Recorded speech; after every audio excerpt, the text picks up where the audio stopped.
Shoot. I had it on. No.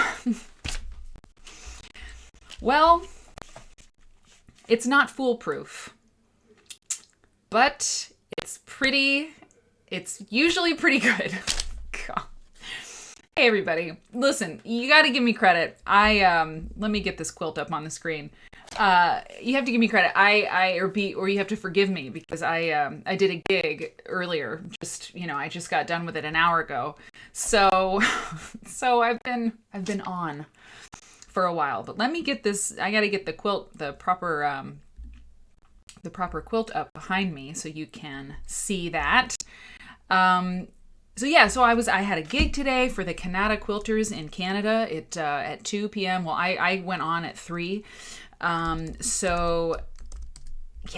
was great. It was great. I hope some of them will come by. Tonight, they had a lot of me. They had maybe enough of me, so maybe they won't come today, but I hope that they will come at some point. Okay, now I've gone away, but I know what to do. Let's see here. Okay, no one freak out. Oh, look at that. Oh boy. Okay. I don't know if you can see everything that I see, but if you can see that, I have disappeared, but I'm about to come back. Hello. Okay. So that's the quilt that we're going to start with tonight. But anyway, how are you all doing? I hope that you're doing well. Let's see who's here. Okay, we got Marianne. Yeah, there wasn't sound, but now there is. And Myra, you got the notifications, which is great, especially tonight because tonight's stream has to be a little bit shorter. I mean, definitely shorter than I would like it to be, but for a good reason, because tonight I'm going out on the town to see a show. So let's see. Quilting Politic is here. Yes. Your favorite time of the day. Same. Brendan's here. Yes. Myra's Hilk. We're doing. Viv is here. Excellent. Sorry about that sound. Hey, Michelle. D. Marie. Yep. Got the sound. Hey, Susan. Susan Michael. Viv is here. Excellent. Carol Hempel. Thank you for the lol. Lol indeed. Let's see. We got Quilting Nancy is here. We got Natalie. Sue. Okay, Sue. I have to remember that Quilting Politic is called Sue. The early folks in the chat, the OG, the foundation members. Foundation? It sounds like a brassiere, the founding members of this group. I'm going to try to get all your names. You're in early, so I can really try. Michelle, I remember. Sue. Quilting Politic, Sue. I gotta practice it a lot, but I'll get there. I always remember things visually, but mentally, I don't always remember that. Natalie's here. Tanda Ready. Hi, Tanda. I know that you're new because I have not seen your name before in the chat. So I hope that you enjoy the show tonight. It's Quilt Church. That's what we call it. And because it makes sense. We just really get into it's Quilt Church for nerds. I mean, I suppose Quilt Church kind of says all you need to say about how nerdy we are over here. But we really dig quilts, man. And, to say we worship them, we kind of do. I mean, they are worth it. You could worship other things that are less deserving. I have crisps here. I really like crisps, but I don't think there's going to be crisp church anytime. But quilts have a lot more to offer. They have, almost a spiritual kind of component to them. At least here at Quilt Church, we tend to think so. There's lots to talk about with them. There's scholarship behind them. There's millions of quilt makers in the United States. I need to get numbers, by the way, for how many quilt makers there are in the United Kingdom, or in Australia, or in France, Italy, China. I don't know anything about the quilting traditions in China. I know that Mongolia, one of the first quilted objects that we have known in history is a pair of quilted slippers from Mongolia. But I need more. I know some stuff about quilts from Pakistan. I know some things about, that sort of part of the globe, but I don't know enough. Quilting Heli, it's your religion? Indeed. That's actually, I like that. Because when I've said we worship quilts, I love Quilt Church, but to say we worship quilts is a little bit, I don't love that, but quilts are our religion. That I like. Yes. Excellent. I like that. Because, worship is sort of like, to say it's our religion just seems a little bit hipper. I like that a lot. A whole lot. Okay, good. Crafts for others. Excellent. Crafts for others, remind me what your name is.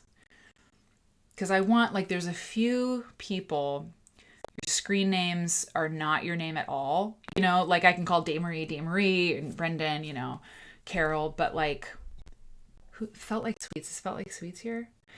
But, I want to get a few of those. At least, hey, Caroline. I know White Timber Cottage is Caroline. So I just want to get a few of those names, for the people who've been here from the start. I owe you at least that much. Okay, Vicky's here. Everybody's here. It's Valerie.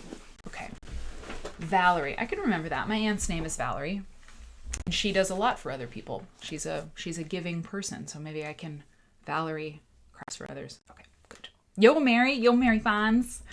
Faith, how are you? Oh, this is great. Okay, well, I'm gonna jump in now because, as I mentioned, if you just came in, you might have missed that I have to go right at 6:00 for me because I'm gonna go to a show, and I haven't been to a show in a while. But oh yeah, you can change your name. I'm doing fine. Hey, random video. You are. I think you're new. I'm really glad you're here. We talk about quilts here. Yeah, it's true. If you hang out and listen for a while, you'll learn a lot, and you might have to come into the Quilt Church fold. It's really good in here. Anyway, so I'm going to an event. Don't go to many these days. Gotta measure your risk, take calculated risks. But tonight I'm gonna go out. So yeah, thanks random video 123. I feel like you might have found us through the Twitch algorithm somehow, or maybe you randomly clicked, but we're pretty cool. I just have to say, we're very nerdy and very cool. There isn't a quilt theme park yet, but anyway, I'm not going to spend time talking to you random 123. You're very welcome here. If you get weird, I'm going to have to block you, but I don't think you're going to get that way. So this quilt that you're looking at, let me show you this. This is a famous quilt. We're going to talk about it. Oh, you will like this random video. I have a feeling. This quilt is called the Kentucky Graveyard Quilt. Okay? Those are coffins. Yes, coffins. Inside the middle of this quilt. Oh, I gotta get these little guys off here. Sorry about that. This quilt is a quilt like no other. I mean, this is one of the most famous quilts in the American quilt canon. Okay. I'm gonna show you the full thing. You're looking at detail. Hey, happy birthday, husband. Woo! So the one of the most famous quilts in America, because hello, it's totally weird and creepy and special. Let's see. You do get to change your Twitch name. Sorry, I meant to say that. After a while you can change your screen name. Okay. Anyway. If you have to go, Caroline, it's cool. Come and go, watch the replay.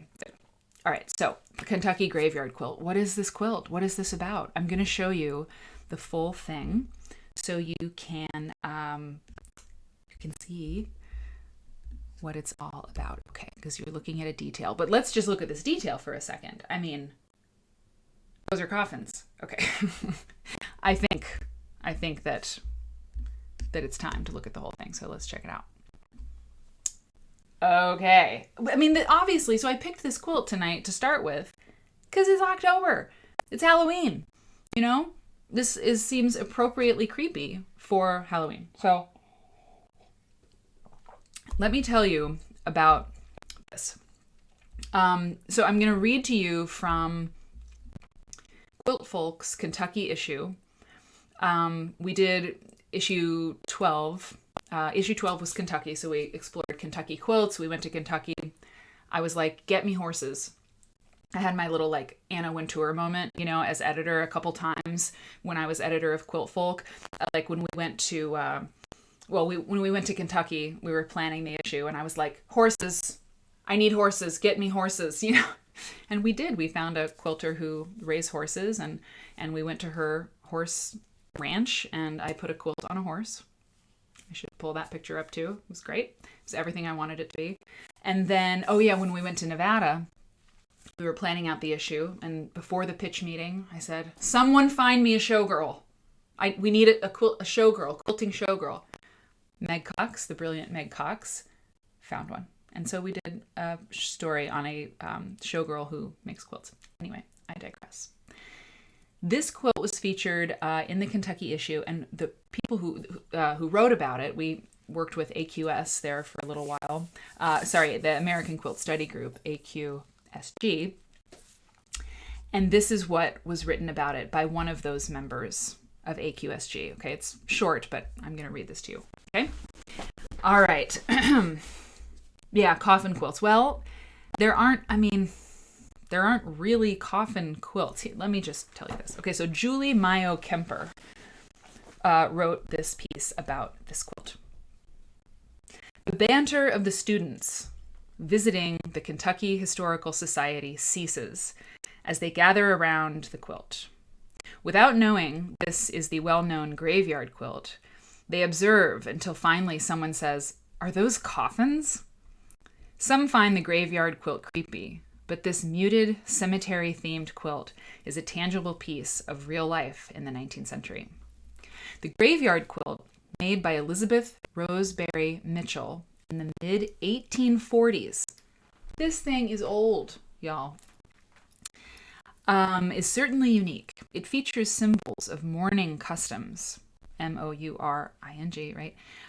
Including willows and rose vines. And incorporates cloth from family members' garments. Unlike other 19th century mourning quilts that portrayed a single gravestone, the Mitchell quilt features a full graveyard. The work reflects all of Mitchell's family.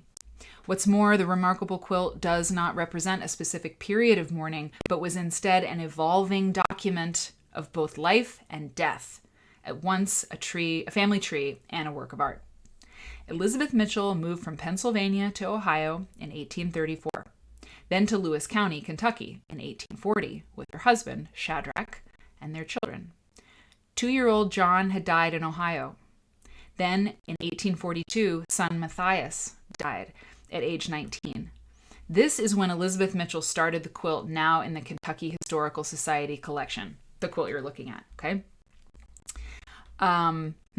Family history tells us that 2 of Mitchell's daughters, Elizabeth, Lib, and Sarah, Sis, twin sister of Matthias, helped in the construction and care of the quilt. Okay, are you ready for this? Just for every family member who died, the women cut out the shape of a casket from walnut-dyed brown cotton and carefully attached a slip of paper with the person's name to the casket, likely with ordinary flour starch. Discolored and brittle, the papers have survived to this day, contributing crucial information to our understanding of mourning quilts. The 2 sons' caskets were first placed in the graveyard in the center. Embroidered pink roses, now in various stages of fading, line the yard and path along with green vines and willow trees. The quilt maker's intent was to move family members to the graveyard as they died, but she also added family members as they arrived.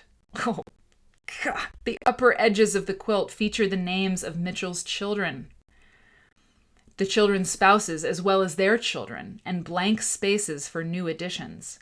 After Elizabeth Mitchell died in 1857, her daughters moved Mother to the graveyard. Sis moved Lib's casket there, as well as when she died in 1867. The tradition stopped before Shadrach Mitchell's death in 1875, although Sis lived till 1911. Last paragraph. The graveyard quilt passed through the Mitchell family down to Nina Mitchell Biggs, who donated it to the Kentucky Historical Society in 1959. Conservation efforts to stabilize the shredding cotton took place in 1974 and again in 1998.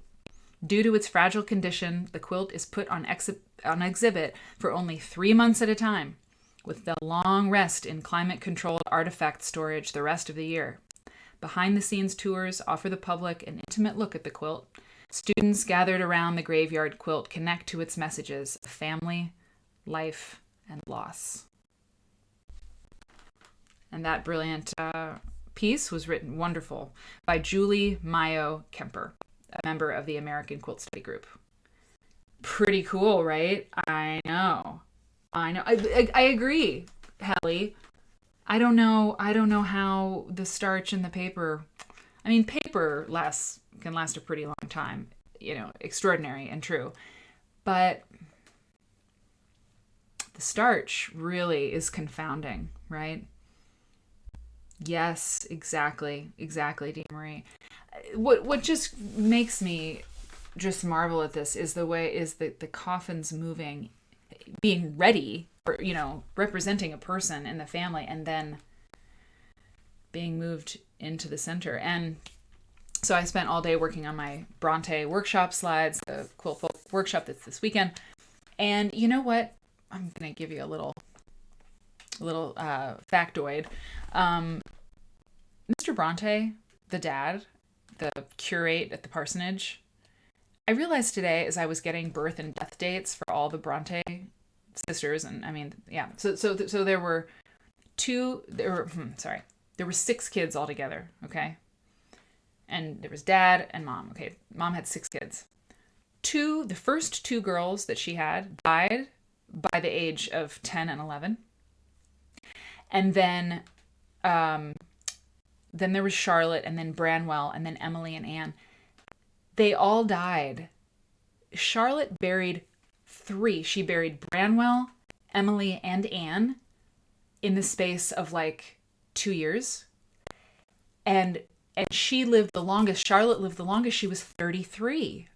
I'm pretty sure. It's in the lecture when she died. She was 33. So the other girls died at 28. The Bronte women did not live long. It is a tragic thing. And even more, what I was trying to get at is that the father died at 85. So he buried his wife, he buried all of his children, and he lived another 40 years. Crazy. It was tuberculosis. It was terrible. It was just, it's just awful. Anyway, and all of the Brontes, the reason I thought of this is this quilt was made, or started 1840. Yeah, they were all, dying in the 1840s, late 1840s. Anyway, crazy. Quilt makers are historians. Yes, my email, twitch@maryfons.com is so close. I was so close today to getting through all of my email at twitch@maryfons.com. And I had to go on stage. I had to go and do my gig, but I will. Absolutely, I will. Thank you, Dee Marie. So fascinating, morbid, 1000%. Okay, so now let me move to, so that's the graveyard quilt. That's the very, very famous Kentucky graveyard quilt. I'd like to see it in person. I really would. Okay, so now I've pulled something up for you that I think you're gonna like. I was thinking about, so I did the gig today, and are there any questions or anything? I don't know. I'll try to answer questions about this quilt. I don't know if I can. Let's see. Hey, Caitlin. Hi. Caitlin says, it makes a little sense to me to make the coffins ahead of time. People often have headstones made up ahead of time without the death date. Interesting. Very good point. The quilt coffins have a similar function to headstones. Totally. Absolutely true. You're right.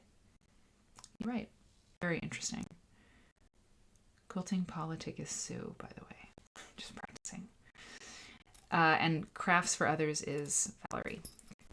All right, so now let's take a look. So I was giving this lecture, doing my my talk today, earlier, and I did my trunk show, and the trunk show is just for the guild talks. I'll never do a trunk show here.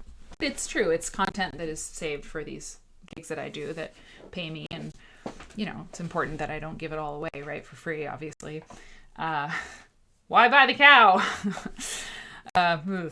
So I do this particular special trunk show with 6 special quilts, not all of which were made by me. It's a historical journey. And I begin it talking about the 1960s. It's a brief history of quilts and told through quilts, And I was thinking about the 1960s and thinking about the 60s into the 70s and what was happening with quilts. I was doing pretty much what I tend to do when I'm talking about this topic. And I remembered that there's someone I've always wanted to look at more deeply. And she was making quilts in the 60s and into the 70s, and her name is Radka Donnell. Do you know this name? By the way, Caitlin, I'm so glad you're here. I think you're new. I don't know for sure, but maybe. Maybe you're just new in the chat. So I pulled, just very quickly, I pulled some images for us to look at. And I have some materials for us about Radka Donnell. Okay. Let me start here. I want to start here because Radka Donnell has been memed. She's been memed. She's in Wikipedia. Okay. So she has her own Wikipedia entry, and I'm going to start there with her. And like I said, today I got to cut it off at about 6:00. So this is I think it's a kind of a cool thing to do in a shorter stream, is get this little nugget of information about this really interesting woman, and then it'll probably, like always, lead us into other interesting things at the next stream. If we had more time, I know what we would do next, but I want to tell you too that Radka Donnell is someone that you got to be careful with her, because she died in 2013. She was so interested in sort of the deep poetic nature of making quilts that she can sort of open up inspiration, that I don't know, it might be emotional, for you. And I'll show you, she wrote a book and it's, we're going to see the cover of it, and you'll see what I mean in just a second. So Radka Donnell found several memes when I was looking around the internet for some of her stuff. And she said many things. She said once, "My quilt making is sandwiched, moved about, displaced between other activities and the cross currents of people's movements inside the place I live." So already we know by the existence of this is that Radka Donnell, Radka Donnell, is a writer. I mean, she's someone who's written things down, right? Not everybody is a great writer. Some people, are okay writers. Some people never write at all, But she is a person who writes things down, and we'll see that she was pretty good at it too. Okay, let me go. This is one of Radka Donnell's quilts.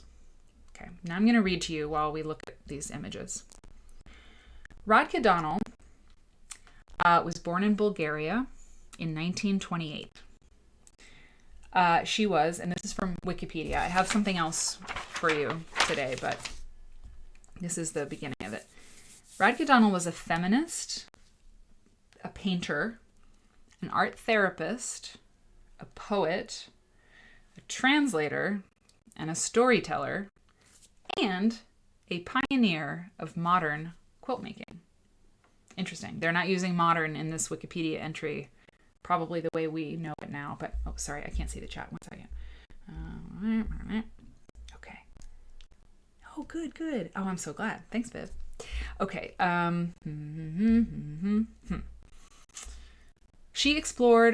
Donnell explored what quilts can mean and look like, as distinct from traditional quilting and the fine arts culture.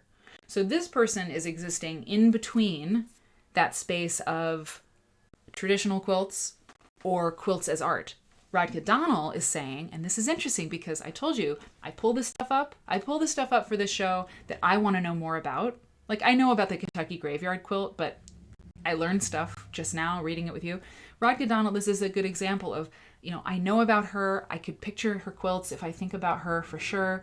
They were often big, this size. We'll see a few more of them. But I didn't know about that. That's so cool that Radka Donnell is sort of, so she's exploring what quilts can mean and look like as distinct from traditional quilting and fine arts culture. So she's saying it's not polarized. You don't have to have just craft and art. Maybe quilts are something in between. I love that, and I didn't know that. Okay, early life and education. Born in Bulgaria, I'm going to grab a picture of Radka. Whoop, sorry. Hang on. Darn it, hang on. I'm going to grab, just hang on 1 second. Hang on 1 second. I thought I had her picture. Yeah, okay, there's Radka. Born in Bulgaria, and this picture was taken, by the way, in, well, it doesn't say, but she died when she was 88, okay, in 2013. So, she's obviously older in this picture. Born in Bulgaria, Donnell's early years were spent in Germany with her family during World War II. She immigrated into the United States in 1951. She got a BA at Stanford in 54, and she got an MFA at University of Colorado Boulder. Interesting. She lived in Cambridge, Massachusetts until the early 70s, where she influenced younger artists and worked to secure and organize shows of her own and other contemporary quilters. In the 70s. This is a big deal. I didn't know this. Seeking recognition for quilt artists on equal footing with those working in more recognized media. So she's like, hey, the quilt matters. This is really a pioneer. That's the right word for this person. Okay. By 1965, let me show you another quilt. Oh, pish tosh. Ah! Oh, for heaven's sake. Sorry. Oh, I'm so annoyed. Hang on. Calm down, everybody. Calm down. Preview. Okay. Sorry. Oh, I just hate that. Sorry. It's not easy being green. Okay. All right. Sorry. Just take a moment. I accidentally closed my thing. I got excited is what happened. Okay, that. Got all this stuff. That's good. Lots of good stuff here. Okay. I've got everything I think that I had before. Okay, great. We'll start there. Okay. Sorry. Let's look at that quilt now. Yesterday I was like, this is different from anything I've ever done, and it's kind of because I'm working a computer in public. Isn't that, it's a bad idea. Okay, I've got two other things to show you, so I'll open those as well. Okay. This is one of her quilts. This is the only image I could find of this quilt, which is called, I believe, Demeter Rising. Anyway, okay. I'm just going to keep reading, and then we'll kind of go through these pictures. Okay, so by 1965, Radka Donnell was using fabric as her medium. She was the first quilt artist to take a feminist stance. I didn't know that. And speak of quilts as a liberation issue. Whoa. As she wrote in 1977, quote making politicized me, unquote. In her lectures and writings, she eloquently articulated the expressive possibilities of the quilt and made a powerful case for the quilt as, quote, an associative field of the body, unquote, a direct link to the most primal human needs and acts. Quote, by its original closeness to a person's body, the quilt can become an icon of personal feeling and hope. Look at the chat. I mean, are you... Hello, Alistrina B. Alistrina B is back. Right on. Love this. Padma. Yes, Padma, you subscribed. Thank you so much.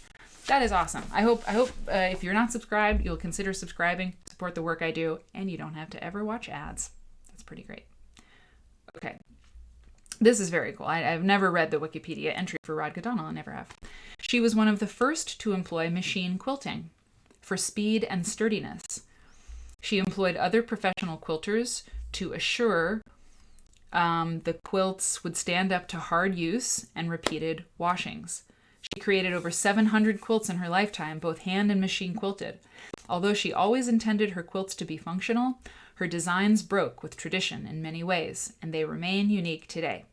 She often used whatever fabric she had at hand, cutting up clothing as well as pieces of cloth she gathered or that others had sent her. Her quilts, complex layerings of energetic prints and bold solids, represent inner landscapes. Okay. So this is her book, and this is like, it's painful to be, it's wonderful to be in London in like 9,000 ways, and it is a little painful to do this show without all my books. I have so many quilt books, including, of course, Quilts as Women's Art, A Quilt Poetics by Radka Donnell. This book is available used on, eBay, Amazon, Abe Books, whatever. And it's wonderful. You should get it. You should get it. I mean, it's out of print, but you can find these used copies. And I'm going to read to you a little bit out of this book. All right. So this is just a little excerpt from... Little Bird Stitch. Hi, Little Bird Stitch. Radka is so cool. She was featured in a book with Molly Upton. That makes perfect sense. I think Radka Donnell's my new, spirit animal quilter. I just think she's just amazing. Okay, listen to this. So this is a quote from this, or this is, an excerpt from this book. Quote, more than 30 years ago in Lawrence, Kansas, making quilts became an issue of liberation for me.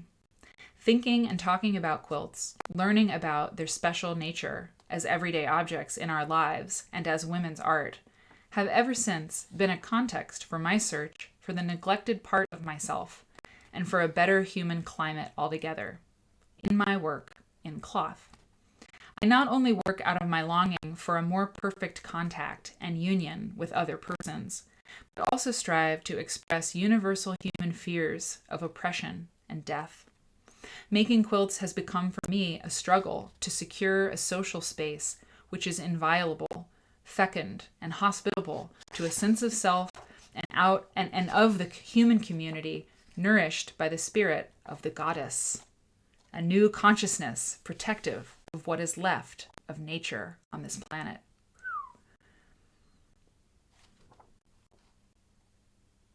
Wow.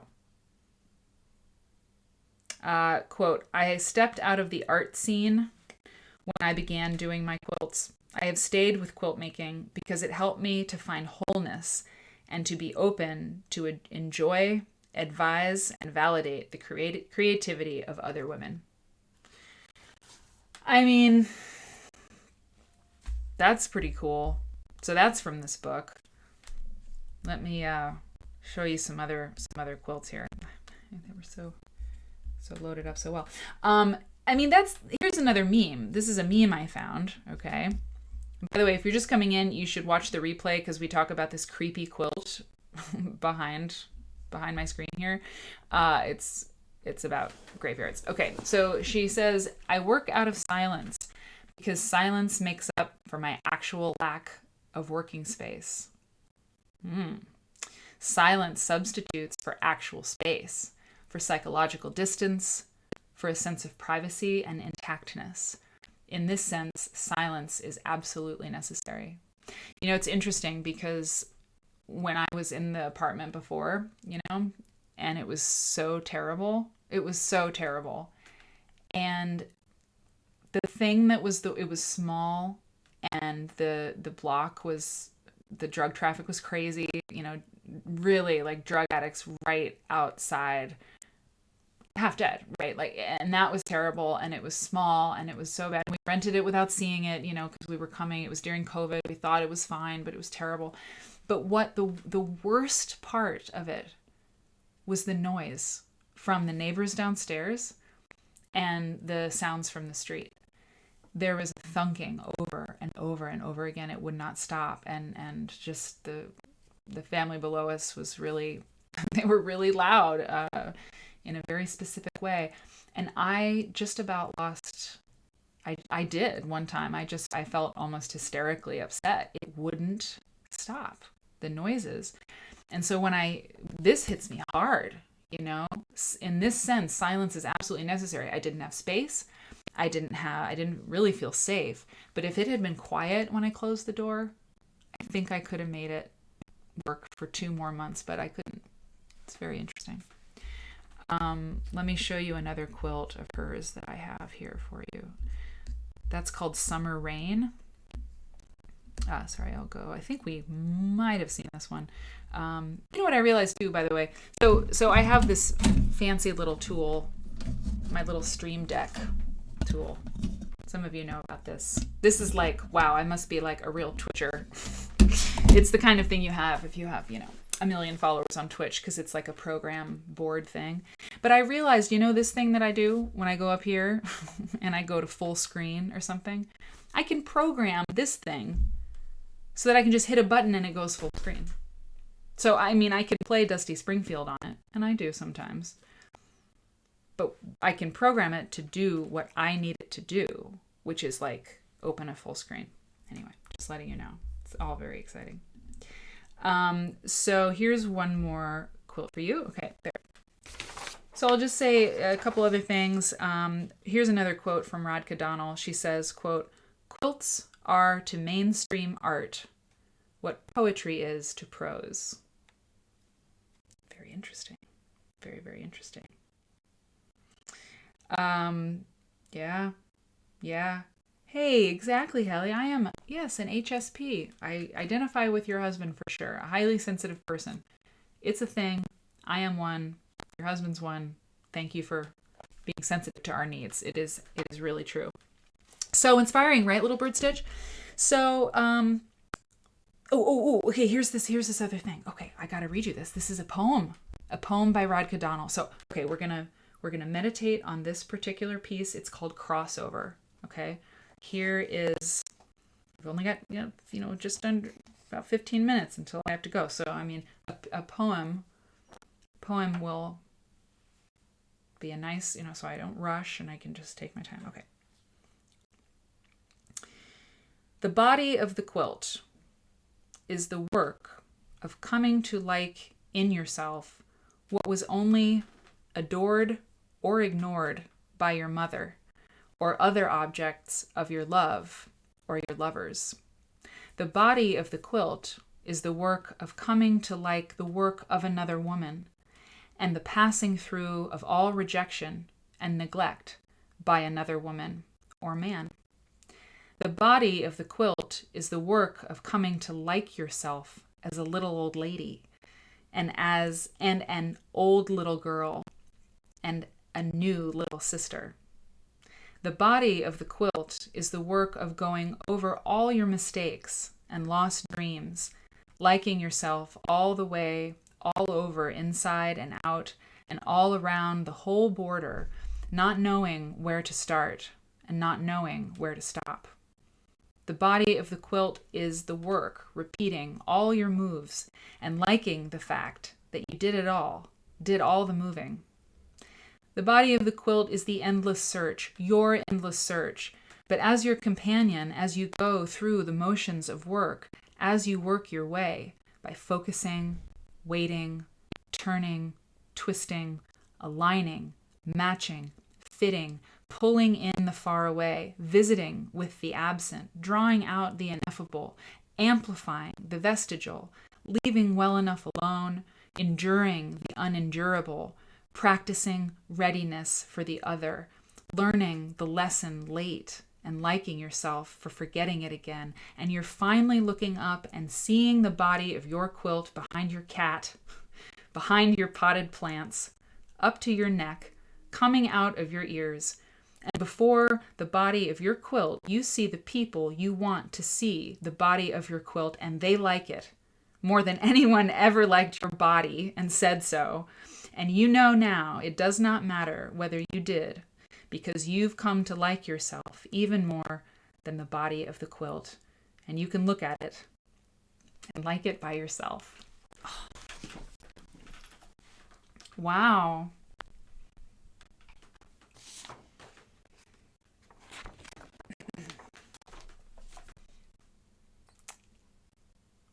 That was great. Wow. So that's in that book. I never read that before, you know? That was really, really beautiful. Whew, that got me there at the end. It's really lovely. So Radka Donnell, and anyway, okay. Do I have anything else for you from her? This is the book anyway that's in. Yes, there is one little bit left. Hang on, from the Wikipedia. Yeah, I mean, she pretty much nailed it with the body stuff, huh? And then the humor in there about the cat and the potted plants. I love that. That's my kind of poem, you know. It's really hits you, but then it's sort of funny, you know. Okay. Emphasizing, so this is the last piece of the Wikipedia entry, and this has got the subheading Theoretical and Philosophical Impact, okay, of Radka Donnell. Emphasizing the liberation and freedom of expression quilting gave her, Donnell used quilts to reach out to other women and enable dialogue about the body, emotions, and human contact. We just read, right? She spoke about the tactile, touchy nature of the quilt, the physical and symbolic comfort they provide as representations of home, and their link to traditional roles of women as caregivers and homemakers. One of Donnell's artist colleagues, Michael James, likens her quilts to maps, saying, quote, "They become embodiments of the struggle across time and generations, across gender, across race and ethnicity, to map out a pathway for the self that is compassionate, loving, inclusive, and deeply human." Unquote. Yeah. So that's Radka Donnell.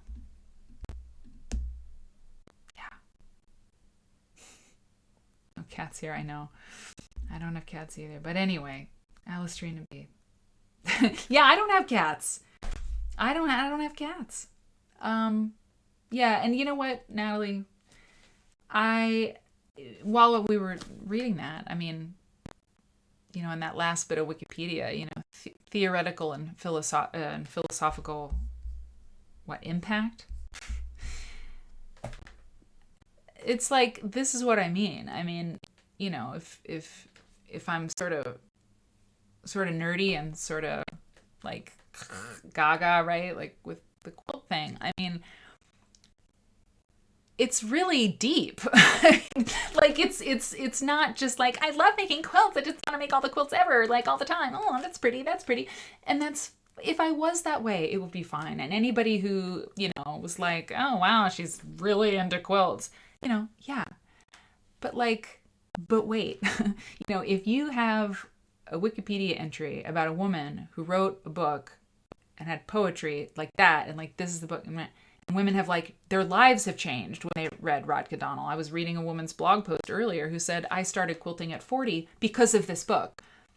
Okay. And that's why I said at the beginning, like, be careful. Radka Donnell can, like, send you on, like, you know, women who run with the wolves kind of explorations in your life, you know.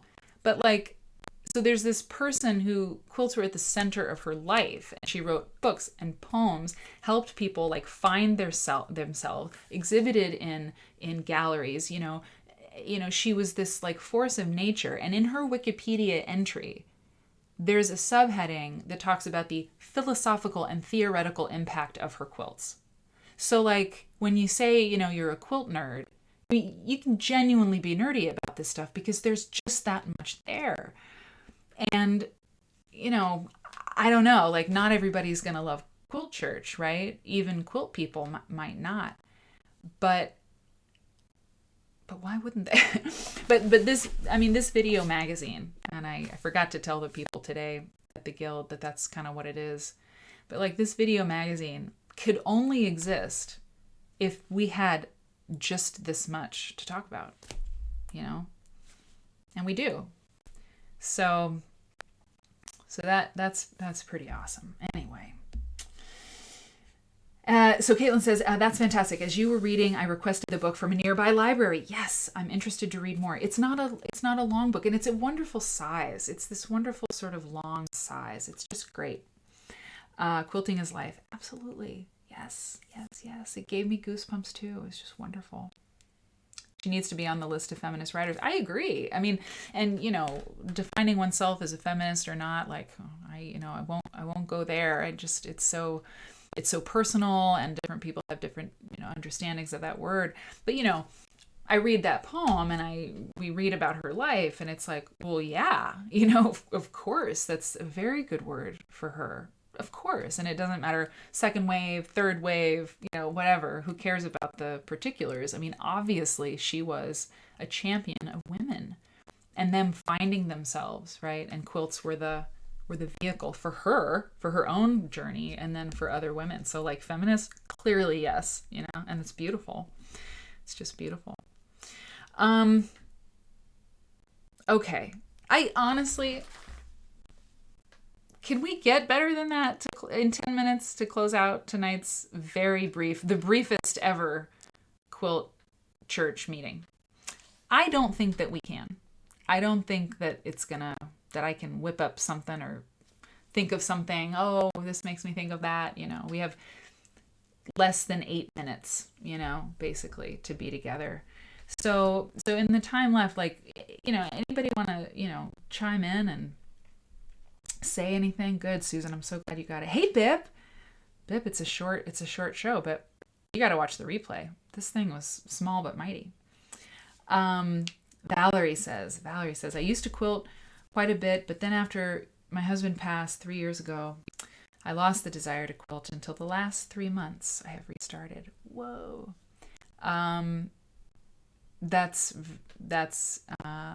It's really great to hear. And I've heard the same sort of trajectory from more than a few people, that it's like a lot of people talk about quilting being, healing and meditative, and it helps with grief. And like, yeah, it totally does for a lot of people. But then other people just can't touch it, just have no interest in it, like yourself, right? Just not interested in it at all. The woman who she wrote the quilt, she made the quilt that won, it didn't win Best in Show at QuiltCon, but I am a woman whose child is dead. I forget her name, but she made a really extraordinary quilt. I'll pull it up. Well, it's a really intense quilt. Okay, so trigger warning. I'm going to show you because it's very relevant. And her name is Penny Gold, and she reminds me. It reminds me of this because she talks about how she couldn't sew for a long time. Her daughter, her son, one of her children died, and she couldn't touch quilts for a long time. And then finally she did. And she was a quilter. From what I recall from her story, she made tons of quilts. It was her son. Her son passed in a car accident. It was terrible. And she just couldn't bring herself to do it. But then it was processing grief. Quilting was there for her. And, this experience that she had. And it's hard to look at that quilt, right? And by the way, the back side of it, let me show you the back of it. The back of it is really, really amazing too. It's hard to look at this quilt, but it's also, so this is the back of it. She makes you look at it, right? She's making you look at it. And it's called Self-Portrait. This quilt's called Self-Portrait Year 2, Beneath the Surface. It was at QuiltCon in 2015 in Austin. It's 68 by 94. One side is the stark white, with inky black letters. And then the back this is just plain lavender with the faint quilted outlines of the words visible.